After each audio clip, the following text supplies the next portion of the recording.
Hello and नमस्ते everyone, welcome back to simplify SSC with Nandita. अगर आप ये वीडियो पहली बार देख रहे हो तो hi, I am Nandita. I secured all India rank 747 in CGL 2025। आज की वीडियो में मैं आपको कुछ अच्छी बातें बताने वाली हूँ, तो please stay tune till the very and and video को पूरा देखना एंड इन बातों को अपनी लाइफ में अप्लाई करने की कोशिश करना, ठीक है।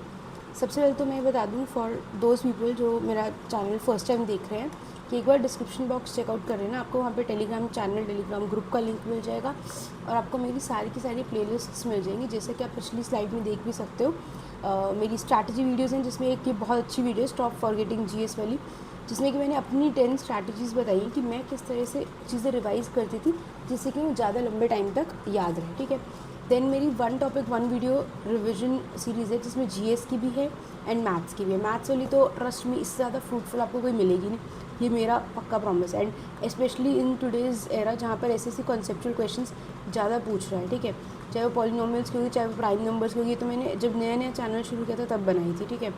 एंड देन मेरा सीजीएल 2026 का पीवाईक्यू प्रैक्टिस सेट्स और जो भी मेरे लाइव मॉक्स एक्सेट्रा सब कुछ आपको मिल जाएगा, तो चेकआउट कर लेना, ठीक है।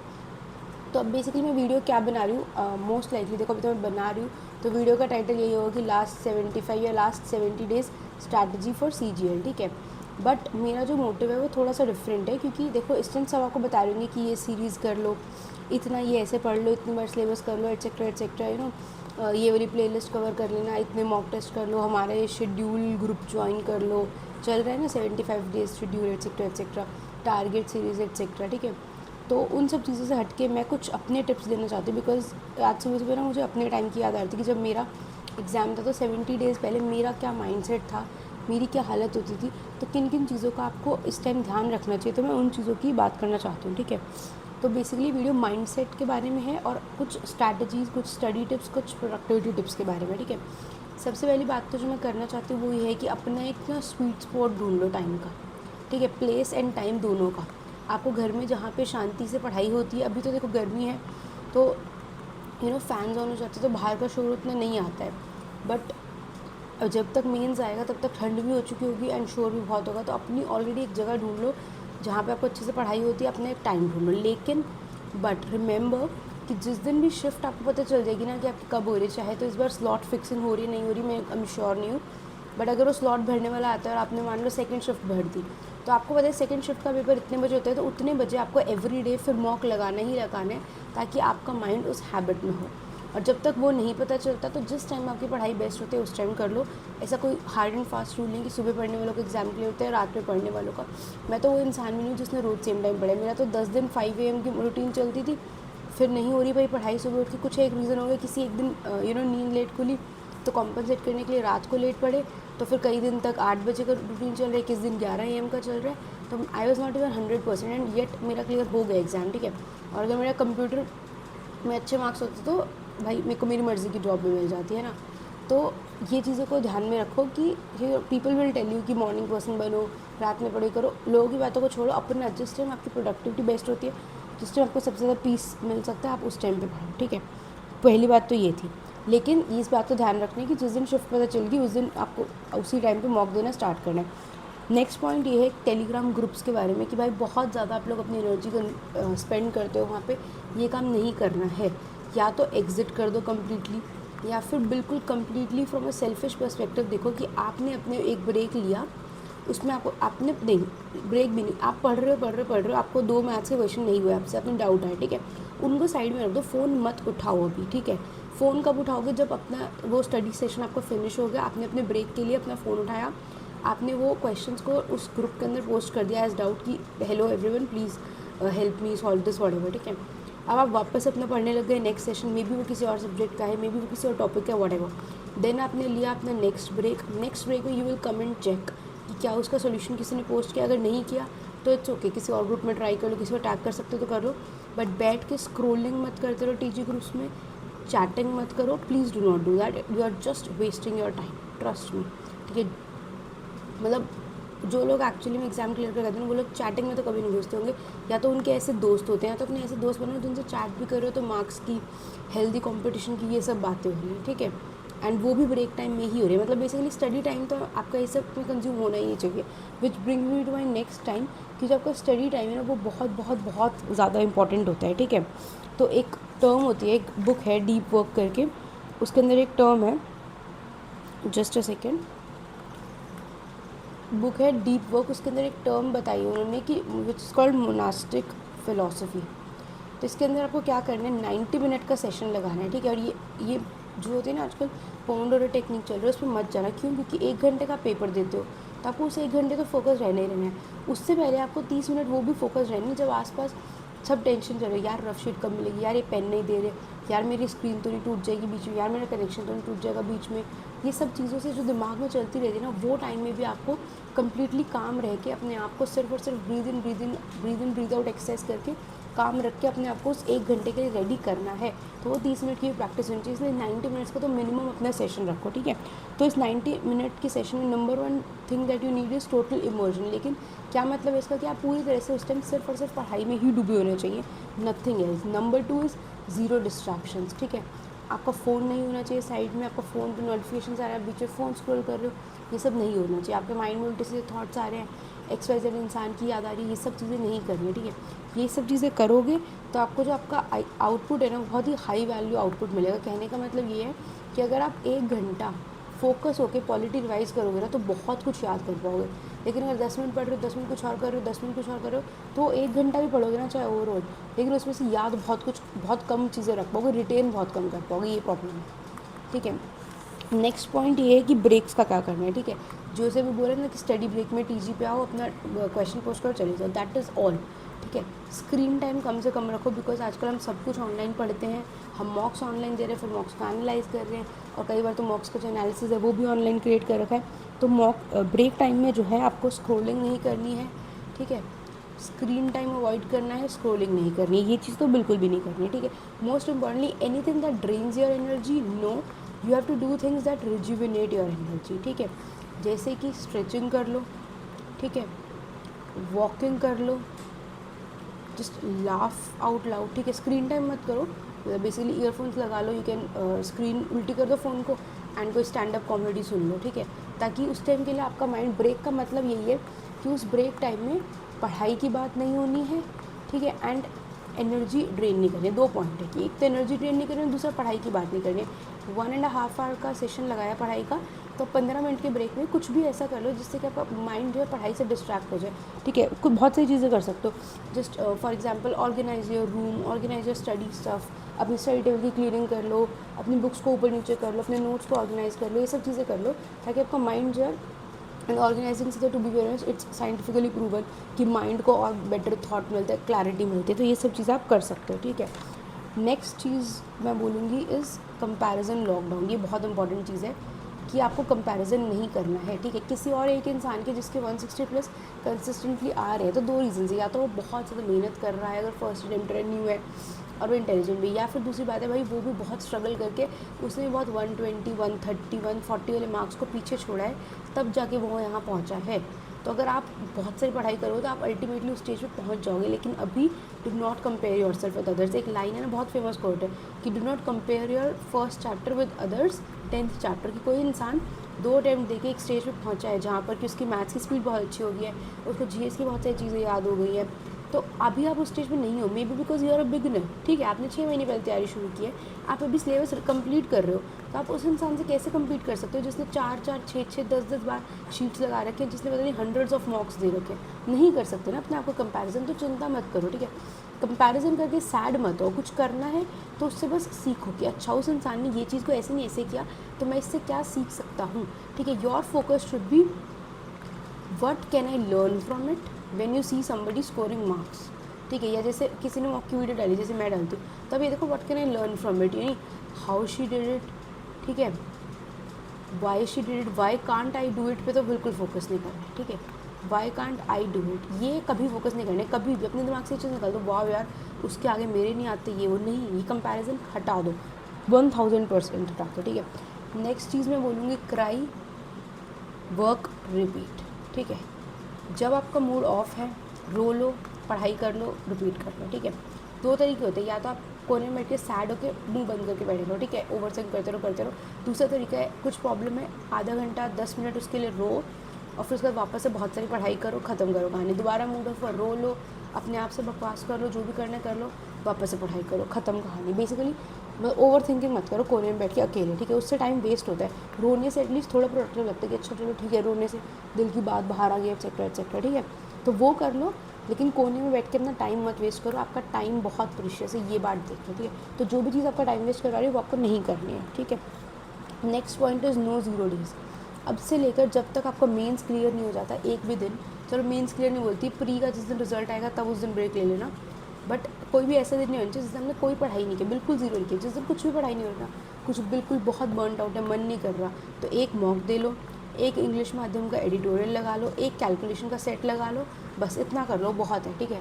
कैलकुलेशन प्रैक्टिस कर लो, ये सब चीज़ें कर लो, इतना भी बहुत है, बट एकदम ही खाली दिन जाए ऐसा नहीं करना है, ठीक है।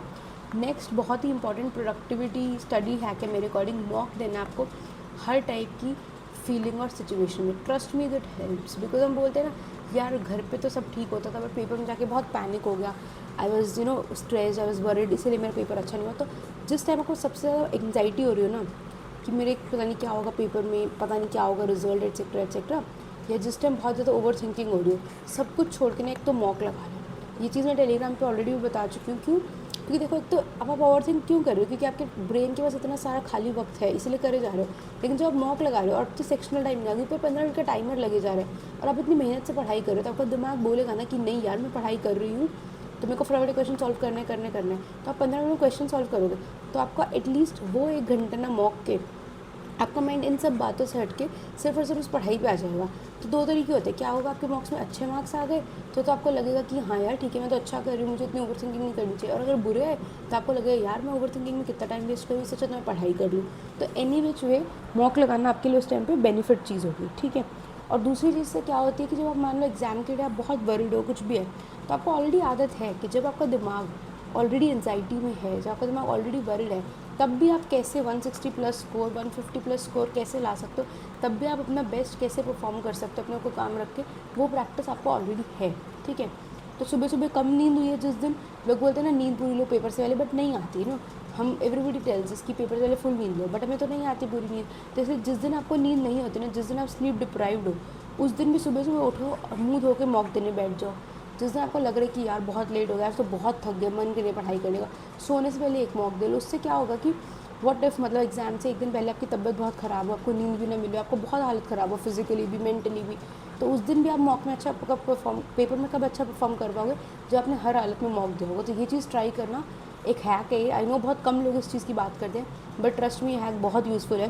मतलब मेरा आई थिंक मुझे लगता है 2024 और 2025 के टाइम में यही फ़र्क था, ठीक है। मैंने 2025 के पेपर में इतना मतलब मैं ब्रीद इन ब्रीद आउट कर रही थी ना, तो मुझे वो स्ट्रेसफुल नहीं लग रहा था पेपर में, वो I am ready to begin से क्लिक करने से पहले कि शिट मैं ब्रीद इन ब्रीद आउट इसलिए करूँ क्योंकि मैं नर्वस हूँ। मैं जस्ट वो एक क्या बोलते हैं, एज अ हैबिट करी थी। यही मेरा नेक्स्ट पॉइंट था कि जब भी आपको मॉक देना है ना, तो उससे पहले अपने आपको breathe in breathe out Kameng exercise करनी है, एवरी सिंगल डे करो, हर मॉक से पहले करो, सेक्शनल मॉक से पहले भी करो। क्यों? क्योंकि अगर आप घर पे हर मॉक से पहले करोगे तभी आपको वो हैबिट बनेगी, आप पेपर से भी पहले कर पाओगे। जब पेपर से पहले सब करोगे ना, तो ट्रस्ट में थोड़ा बहुत इफेक्ट होता है, थोड़ा बहुत भी नहीं, अच्छा खासा इफेक्ट होता है। आपने पिछले 5 मिनट पे वो जो I am ready to begin से 5 मिनट पहले से आप सिर्फ और सिर्फ डीप ब्रीदिंग और ब्रीद इन ब्रीद आउट कर रहे हो, और कुछ सोच नहीं रहे, कुछ भी नहीं कर रहे, सिर्फ और सिर्फ ये फोकस कर रहे हो कि जब मेरे पेपर सामने आएगा तो 1 क्वेश्चन एट अ टाइम चलना है और मुझे वो करना है, तो it will really help. But ये आदत कब बनेगी? उस दिन करोगे तो बहुत नया लगेगा कि कुछ नहीं होता यार, ब्रीद इन से कुछ फ़र्क ही नहीं पड़ता ब्रीद इन ब्रीद आउट से। लेकिन जब एवरी डे दिन में 4 बार कर रहे हो मॉक से पहले, तो तब आपको उस दिन भी रिजल्ट दिखेंगे और घर में भी रिजल्ट्स दिखेंगे। नेक्स्ट जो बात मैं करना चाहती हूँ वो ये है कि थोड़ा सा मेंटल हेल्थ से रिलेटेड, तो हमें कई बार बहुत स्ट्रेस फील होता है, कि माइंड में थॉट्स आते रहते हैं, सब बोलते हैं कि मेडिटेशन करो करो करो, और हमें लगता है कि बहुत बार होता है ना, मेडिटेशन करने बैठते हैं और उल्टा हमें लगता है मैं साइलेंस में बैठ के शायद शांति मिलेगी, उल्टा दुनिया के सारे उल्टे थॉट्स ना, मतलब पुरानी बातें भी, जो किसी ने कुछ उल्टा बोला था, किसी ने बोलता है यार तेरा कब होगा, या वो सारे फेलियर्स उसी मोमेंट में याद आने लगते हैं। तो मेडिटेशन नहीं कर सकते ना, तो 10 मिनट क्या करो, यूट्यूब पे सर्च करना Indian flute music for stress relieving या कंसंट्रेशन, ठीक है, या फिर ragas for stress relieving, classical music for stress relieving, ये सब चीज़ें कुछ भी सर्च करना।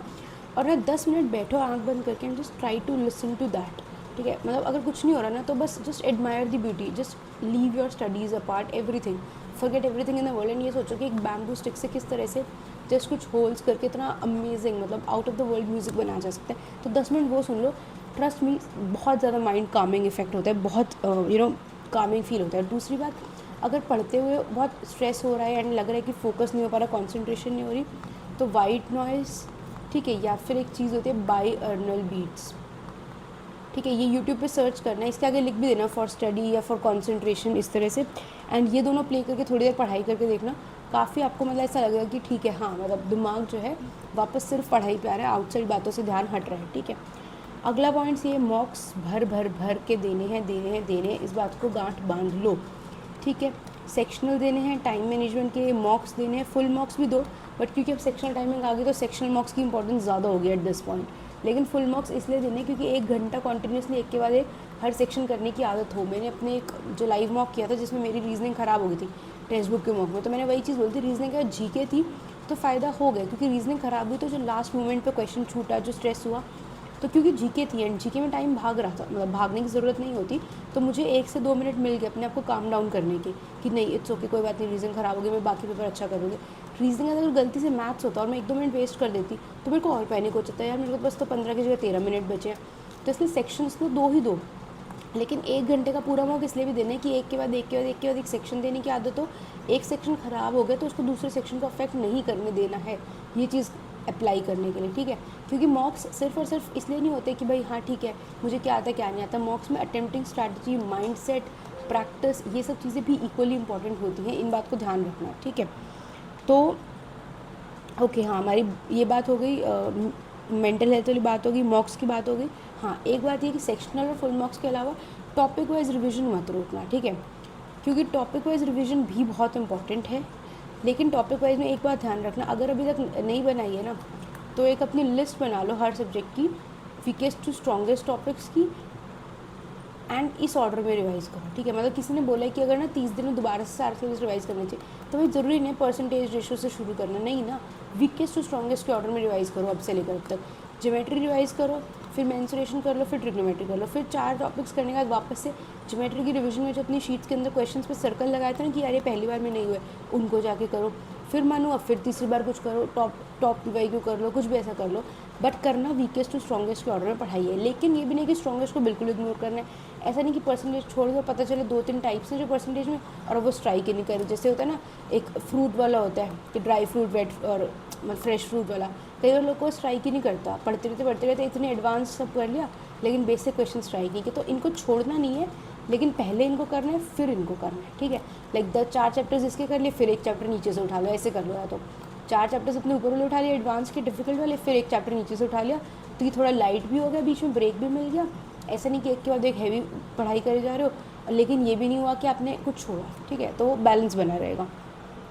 मैथ्स के लिए तो मैं यही बोलूँगी कि मतलब एवरी डे कैलकुलेशन करनी है आपको, एवरी डे फार्मूला प्रैक्टिस करनी है खोल के, मतलब आँख शीट उठाई, रफ शीट उठा के अलजेब्रा के सब फार्मूले लिख दो, स्पेशली जो a cube plus B cube plus C cube minus 3abc वाला था, मतलब इतने लिख दो कि पेपर में क्वेश्चन दिखे तो फार्मूला पता हो कौन सा लग रहा है, फार्मूला लिख के देखना ना पड़े, ये सब हरकतें ना हो रही हो, सीधा मन मन में अप्लाई किया और काम हो जाए, ठीक है। तो सारे फार्मूलाज, ज्योमेट्री की थ्योरम्स जो भी है लिख लो, कैलकुलेशन प्रैक्टिस कर लो, बहुत सारे क्वेश्चन सॉल्व करो। बेसिकली इतनी शीटें भर दो कि दिन के एंड में तुम्हें लगे कि यार वाओ इतना सारा मैथ्स कर लिया। पेन का ट्रैक रखो, पता है ये छोटी छोटी चीज़ें बहुत मोटिवेटिंग होती है कि मतलब आप मान लो रफ शीट पे कर रहे हो, एक नोटबुक बनाओ जिस पर आप मैथ्स की रफ वर्क करे जा रहे हो, मतलब अगर 4 दिन में 2 दिन में 2 नोटबुक ख़त्म हो गई ना, 2 से 3 दिन में, तो आपको कितना अच्छा लगेगा। मैंने 3 दिन में एक नोटबुक भर दी, 4 पेन भर दिए, तो ये चीज़ें बहुत मोटिवेटिंग होती हैं, ठीक है। तो पेन उठाओ, उसी पेन से सोचो कि इस पेन से सिर्फ मैथ्स करूँगी, तो एक्चुअली में ये छोटी छोटी चीज़ें होती है। तो basically if you track your progress it actually motivates you further, ठीक है। स्ट्रेसफुल नहीं करना है उसको, but just as a motivation ध्यान रखो कि हाँ यार मुझे आज इतना तो करना ही करना है मैथ्स, ठीक है। ओके, दूसरी पॉइंट ये कि एक परेटो प्रिंसिपल होता है कि 80% ऑफ द टाइम आप इंपॉर्टेंट चीज़ों को देना चाहिए और बाकी का 20% डाल दो फालतू चीज़ों को। तो ये छोटे छोटे टॉपिक्स है ना कि करंट अफेयर्स में ये कहाँ से करे वो कहाँ से करे, इसके लिए इतना सर्च करो, 4 लोगों से पूछ लो, उससे अच्छा उस टाइम को ना स्पेंड कर लो अपना बाकी रिवाइज करने में। मतलब किसी ने बोला ना कि करंट अफेयर्स याद करूँ, यहाँ से करूँ वहाँ से करूँ, तो मैं कहूँगी पहले भाई मुझे ये होता तुम्हें पॉलिटिकल सब आता है, तुम्हें हिस्ट्री का सब याद हो गया, जोग्राफी के सब कुछ याद हो गया, सारी किसी भी लेवल की ट्रिब्यूटरी पूछ लो आती होगी, तब मुझसे आके सवाल करना, ठीक है। पहले भाई कोर करो, कोर अपनी स्ट्रॉन्ग करो, ठीक है ना। कोई मैथ्स में बोल रही है पीएनसी प्री के लिए पढ़ लूँ, नो डाउट ऐसे पूछ रहे, लेकिन क्या पीएनसी की प्रोबेबिलिटी ज़्यादा है या पहले ज्योमेट्री, मेंसुरेशन, ट्रिग्नोमेट्री इनकी ज़्यादा है? तो ऑब्वियसली पहले इनको अच्छे से करोगे ना, तब जाके परम्यूटेशन कॉम्बिनेशन को प्री के लिए करोगे, ठीक है। नेक्स्ट बात, मोस्ट इम्पॉर्टेंट चीज़, जो मेरी मैथ्स की स्ट्रैटेजी थी, जो मेरी रीजनिंग की स्ट्रैटेजी थी, सब में बताया था कि मॉक्स का एनालिसिस करना बहुत इंपॉर्टेंट है, और उतना ही इम्पॉर्टेंट है मॉक एनालिसिस को रिवाइज़ करना। और इसके अंदर आपको सिर्फ और सिर्फ व्हाट नहीं लिखना है कि मुझसे ये मिस्टेक हुई और उसका ये करेक्ट आंसर था, आपको वाई भी लिखना है, मुझसे मिस्टेक क्यों हुई, मैंने क्वेश्चन जल्दी पढ़ लिया, मैंने क्वेश्चन ठीक से नहीं पढ़ा, मेरे पेपर करते टाइम ध्यान कहीं और था। इन चीज़ों को, वाई को लिखो, सिली मिस्टेक्स को नोट डाउन करो कि मैंने इस क्वेश्चन में ये कैलकुलेशन मिस्टेक कर दी, इस क्वेश्चन में ये थ्योरम अप्लाई कर दिया, और बार बार उस नोटबुक को रिवाइज करो ताकि आप सेम मिस्टेक्स रिपीट ना करो। रिपीट करना मिस्टेक्स को गलती होती है, गलती करना प्रॉब्लम नहीं है, लेकिन सेम टाइप की गलतियाँ हर पेपर में, हर मॉक में रिपीट करना ये बुरी बात होती है। तो आपको मिस्टेक्स रिपीट नहीं करनी है, ठीक है। और ये बात तो मैंने बोल दी कि मॉक से पहले ब्रीद इन ब्रीद आउट करो, उसको हैबिट बनाओ, ठीक है। नेक्स्ट बात ये कि जो मॉक्स है ना आपके, वो एक आपका लर्निंग टूल है, ठीक है। मार्क्स के पीछे मत बांटो कि मतलब मार्क्स ख़राब हो गए, रोना आ गया, देखो होता है, I understand, we are human beings, emotions होते हैं, लेकिन आप क्या करो, कोई लर्निंग टूल रखो, क्योंकि इससे आपको अटेम्प्टिंग स्ट्रैटेजी आएगी, आपको टाइम मैनेजमेंट आएगी, 15 मिनट में कैसे करना है, ठीक है। और मोस्ट इंपॉर्टेंटली आपको अपनी मिस्टेक्स पता चल रही है कि अच्छा ठीक है, मेरे को ये चीज़ नहीं आती तो मुझे ये चीज़ और अच्छे से रिवाइज़ करनी, दूसरों से मार्क्स का कंपैरिजन नहीं करना, ये आपको नहीं करना है, ठीक है। जो एक चीज़ मैंने बोली थी ना ब्रेक वाली, तो वही बात है कि एक्टिव रिकवरी करनी है आपको ब्रेक्स के अंदर, ठीक है। आपका breaks should be not for passive consumption, कि आप स्क्रोलिंग कर रहे हो, कंटेंट कंज्यूम कर रहे हो, ये सब नहीं करना है। Your brain should actively recover करना चाहिए ब्रेन उसमें, कि 1.5 घंटे के सेशन के बाद 15 मिनट का ब्रेक लिया है तो वो अगले 1.5 घंटे के सेशन के लिए रिजुविनेट हो जाए, री एनर्जाइज हो जाए, ना कि वो और ड्रेन हो जाए और स्ट्रेस्ड हो जाए, ठीक है। जिससे कि आप बातें करो, खुद से बातें कर लो, बहुत सारी फ्रेंड से बातें कर लो, रूम ऑर्गेनाइज कर लो, जैसे कि मैंने सब बातें बोलती, वो सब हो जाएगी, ठीक है। लास्ट एक बहुत सारी चीज़ मैं बताना चाहती हूँ, एक चीज़ होती है, कॉन्सेप्ट होता है कंट्रोल सर्कल, कि क्या चीज़ हमारे कंट्रोल में क्या नहीं है, ठीक है। आप फॉर एग्जांपल आप किसी राजा की बात करो, उसको कोई बैटल लड़ने जाना है, ठीक है, तो उसके कंट्रोल में क्या है कि उसकी स्वॉर्ड कितनी शार्प है, उसके पास कितने घोड़े हैं, कितने ये हैं, कितने सिपाही हैं, ऑल ऑफ दैट, राइट। अगर वो ये वरी करेगा कि यार मैं हार गया तो वो लड़ नहीं पाएगा ना, मतलब वो सोचो उसको तलवार चलानी है अपने ओपोनेंट पे, और वो ये सोच रही व्हाट इफ मैं हार गया, ओ शिट क्या होगा अगर मैं हार गया तो जो वो जो ओवर थिंकिंग में खड़ा हुआ है, तो भाई वो तलवार चला ही नहीं पाएगा ना। तो उस तरह से आप ये सोचो कि आपकी जो पढ़ाई है, आपका जो अभी हार्डवर्क है, ये सब आपका आर्मर है, आपका अभी की आपकी तलवार है। तो अगर आप तलवार चलाने की जगह आप ये वरी करोगे कि मैं हारूँ या जीतूँ, तो आप टाइम वेस्ट करो, तो आप पक्का हार जाओगे। समझ आई बात, कि ये वक्त है तलवार चलाने का, पढ़ाई करने का, ठीक है। मतलब मैं बोलूँगी ये आपका है सर्कल ऑफ कंट्रोल, ये आपका है सर्कल ऑफ इन्फ्लुएंस, ठीक है, या इम्पैक्ट बोल दो, ठीक है। और ये आपका लास्ट का है सर्कल ऑफ इग्नोरेंस, मतलब जो सर्कल आपको इग्नोर करना है, ठीक है। सर्कल ऑफ कंट्रोल आपका क्या है, आपका हार्डवर्क है, आपकी डेली रूटीन है, हाउ मच यू स्टडी है, ठीक है, what you study, how you study, how much you study, ये सब चीज़ें हैं, ठीक है। क्या पढ़ते हो, उसको कैसे पढ़ रहे हो, ये बहुत इंपॉर्टेंट है ना। इस टाइम पे आलतू फालतू चीज़ें तो नहीं पढ़ोगे, काम की चीज़ें पढ़ोगे। कितना आपका स्क्रीन टाइम है, आपकी डेली रूटीन कैसे दिखती है, आपका शेड्यूल क्या है, आपका माइंडसेट क्या है, ठीक है। ये सब चीज़ें जो है आपके कंट्रोल में है, तो ये आपका सर्कल ऑफ कंट्रोल है। इस सर्कल ऑफ कंट्रोल पे आपका 100% कंट्रोल होना चाहिए, ये पूरा का पूरा, ये जो है आपकी, ठीक है, 100% कंट्रोल है, और ये आपकी 90% एनर्जी डिजर्व करता है, ठीक है। दूसरा मेरा सर्कल है सर्कल ऑफ इम्पैक्ट, या फिर मैं बोलूँ सर्कल ऑफ इन्फ्लुएंस। ये सर्कल क्या है आपका, आपकी मॉक में मार्क्स कैसे आए, ठीक है, आपकी एक्यूरेसी कैसी थी, आपकी स्पीड कैसे थी, ये आपकी 10% एनर्जी कंज्यूम करते हैं, ठीक है। ये चीज़ें इंपॉर्टेंट है, आप इनको एक्नॉलेज करो कि ठीक है मेरी स्पीड फास्ट नहीं हो रही, लेकिन ऑब्सेस मत करो, इनके बैठ के स्ट्रेस नहीं करने कि यार मेरी स्पीड ख़राब है, नहीं। आप वापस जाओ सर्कल ऑफ कंट्रोल में, आप अपनी पढ़ाई करो, बहुत सारी पढ़ाई करो, बहुत सारे मॉक्स दो, धीरे धीरे ये जो चीज़ें मॉक के मार्क्स हैं, ठीक है, आपके मॉक के मार्क्स हैं, आपकी एक्यूरेसी, आपकी स्पीड है, ये सब चीज़ें इंप्रूव होने लग जाएंगी खुद से, ठीक है। And the third thing which is the circle of ignorance, जो मैं बोलूँगी, जिस सर्कल पे आपको बाहर ध्यान नहीं दे रहे हैं, which is the outer circle which deserve 0% energy from you. ठीक है, चीज़ें लाइक कट ऑफ क्या जाएगी, शिफ्ट डिफ़िकल्ट होगी, ईजी होगी, क्या कितना सेफ स्कोर है। मतलब ये तो वर्स्ट क्वेश्चन होते हैं, जो लोग आके ग्रुप्स में पूछते हैं कि 20 क्वेश्चन कर लें 40+ स्कोर सेफ रहेगा। हाउ कैन यू से, व्हाट इफ वो इतनी ईजी 25 क्वेश्चन कर देगी। भाई तुम्हारे शिफ्ट में हर इंसान 25 क्वेश्चन कर पा रहा है, फिर तुम 20 क्वेश्चन सेटिस्फाइड हो पाओगे नहीं ना। लेकिन आपने तो अपने माइंड में ऑलरेडी फिक्स कर लिया कि 20 क्वेश्चन तो सेफ है, बहुत है 20 क्वेश्चन कर लिए तो। भाई अगर तुम्हारे बैच में तुम्हारी जो शिफ्ट है, जैसे कि अब नॉर्मलाइजेशन का पैटर्न है, सारे इंटेलिजेंट लोग बैठे हैं और जो टॉप जितने % भी लोग जाने एक शिफ्ट से, वो सब ऑलरेडी 50 लेकर आ रहे हैं, तो तुम्हारे 40 की वैल्यू कम हो जाएगी। तो ये फालतू की ऐसी बातों में घुसना ही नहीं कि क्या सेफ स्कोर है, कौन सी शिफ्ट डिफ़िकल्ट होगी, कौन सी शिफ्ट ईजी होगी, चीटिंग हो रही है, पेपर लीक हो रहा है, कंप्यूटर ख़राब हो रहे हैं, वैकेंसीज़ कितनी हैं, 4 लोग क्या कह रहे हैं, मम्मी पापा को क्या कह रहे हैं 4 लोग, इन बातों पे आपको ध्यान नहीं दे रहे, इनमें 0% एनर्जी जान चाहिए। क्योंकि देखो, या तो आप पेपर की तैयारी करो मत, कर रहे हो तो ये सब चीज़ें आपके हाथ में नहीं है ना, कि मतलब पेपर कैसा आएगा, कट ऑफ क्या जाएगी, बाकी लोग कैसा परफॉर्म करेंगे, उस टाइम कंप्यूटर कैसे वर्क करेगा। इस बात का स्ट्रेस अभी लेने से क्या उस दिन कंप्यूटर अच्छा वर्क कर जाएगा आपका। कंप्यूटर एज इन सिस्टम की बात कर रही हूँ, पढ़ाई सब्जेक्ट वाला कंप्यूटर नहीं। आपका सिस्टम उस दिन कैसा वर्क करेगा ये उसी दिन पता चलेगा। तो ऐसी चीज़ों पे आपको 0% एनर्जी लगानी है। ठीक है, आपको क्या करना है, अपने इनपुट को कंट्रोल करना है। आप क्या कर सकते हो, आपको उसको कंट्रोल करना है।